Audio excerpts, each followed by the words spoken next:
ప్రభాకర్ గారి నేతృత్వంలో ఈ 92 రోజుల్లో 25 కోట్ల మంది ఆడబిడ్డలు బస్సుల్లో ఉచిత ప్రయాణం చేసి అది భద్రాచలం రాములవారి గుడి కావచ్చు, సమ్మక్క సారలమ్మ దైవ దర్శనం కావచ్చు, యాదగిరిగుట్ట లక్ష్మీ నరసింహస్వామి కావచ్చు, అలంపూర్లో జోగులాంబ దర్శనం కావచ్చు, అదే కాదు ఇంటి ఆయన అప్పుడో ఇప్పుడో కోపం చేస్తే చెప్పా పెట్టకుండా అమ్మగారి ఇంటికి వణిక కావచ్చు, ఈ ఆర్టీసీ బస్సులో మా అక్కలు మా చెల్లెళ్ళు ప్రయాణం చేశారు.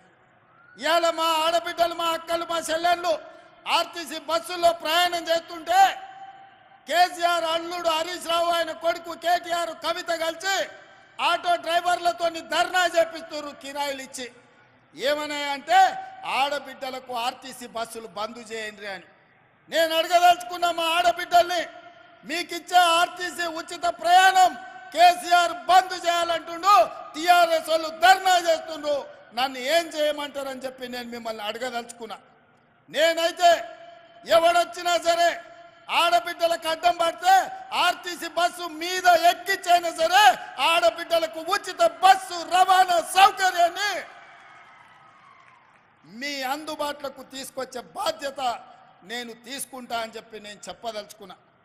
ఇదే కాదు, రూపాయి కూడబెట్టి ఇంటి పని పాసి పని చేసి తట్ట పని పార పని మట్టి పని ముంబై దుబాయ్ వలసపోయిన ఆడబిడ్డలు రూపాయి కూడబెడితే ఇంటి ఆయనకి ఏదన్నా జబ్బొచ్చినా పిల్లలకు బాలేకపోయినా బిడ్డ ఇంటికి ప్రసవానికి వచ్చిన లక్షల రూపాయలు దవాఖానా ఖర్చు అవుతున్నాయి.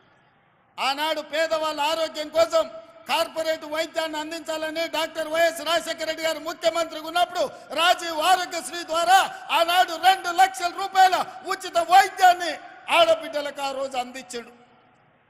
కానీ ఘనత వహించిన చంద్రశేఖరరావు వచ్చి రాజీవ్ ఆరోగ్యశ్రీని మొత్తం ఎక్కడ కాకుండా చేసింది. అందుకే ఇందిరమ్మ రాజ్యం వచ్చిన వెంబడే కాంగ్రెస్ ప్రభుత్వం ఏర్పడిన మరుక్షణం పెద్దలు దామోదర్ రాజ నరసింహ గారితో మాట్లాడి పేదవాళ్ళ వైద్యం కోసం అపోలో యశోద ఎక్కడికి పోయినా 10 లక్షల రూపాయలతోని మీకు వైద్యం అందించాలని ఇవాళ కాంగ్రెస్ పార్టీ నిర్ణయం తీసుకొని ప్రతి పేదవాడి ఆరోగ్యానికి మాది భరోసా అని చెప్పి కాంగ్రెస్ పార్టీ ఇవాళ రాజీవ్ ఆరోగ్యశ్రీ పథకాన్ని అమలు చేస్తుంది. ఇదే కాదు, ఇవాళ మీరు ఆలోచన చేయండి, ఒకనాడు కట్టెల పొయ్యి మీద వంట వండాలంటే పచ్చి కట్టెలు అడవిలోకి పోయి తీసుకొచ్చి పొయ్యిలో పెట్టి ఊతే అవి మండక పొగ వచ్చి ఊపిరితిత్తులకు పోయి ఆడబిడ్డలు క్యాన్సర్ వచ్చి చచ్చిపోయేది. పిల్లని ఇవ్వాలంటే ఆలోచన చేసేది, ఎందుకంటే ఈ కట్టెల పొయ్యి మీద మా పిల్లతోని వంట చేపిస్తే మా పిల్ల చచ్చిపోతుంది అని చెప్పి తల్లిదండ్రులు బాధపడుతున్న క్రమం. ఆయల్ల సోనియమ్మ ఆలోచన చేసింది, ఆడబిడ్డల కన్నీళ్లు తూడవాలంటే కట్టెల పొయ్యిని అటకెక్కించాలి, గ్యాస్ పొయ్యి సిలిండర్ ఇవ్వాలని దీపం పథకం ద్వారా ఆయల్ల ఆడబిడ్డలకు గ్యాస్ పొయ్యి సిలిండర్ ఇచ్చి 400 రూపాయలకే ఆనాడు సోనియమ్మ మీకు కాంగ్రెస్ గవర్నమెంట్లో మీరెవరు భయపడే అవసరం లేదు. నేను చెప్తా ఉన్నా, పోలీస్ సోదరులారా మీకు మనవి చేస్తా ఉన్నా, మీరు అనవసరంగా గ్రామాలలో చిచ్చులు పెట్టి సోషల్ మీడియా పోస్టులు పెట్టిన వాళ్ళని కూడా బెదిరిస్తా ఉన్నారు.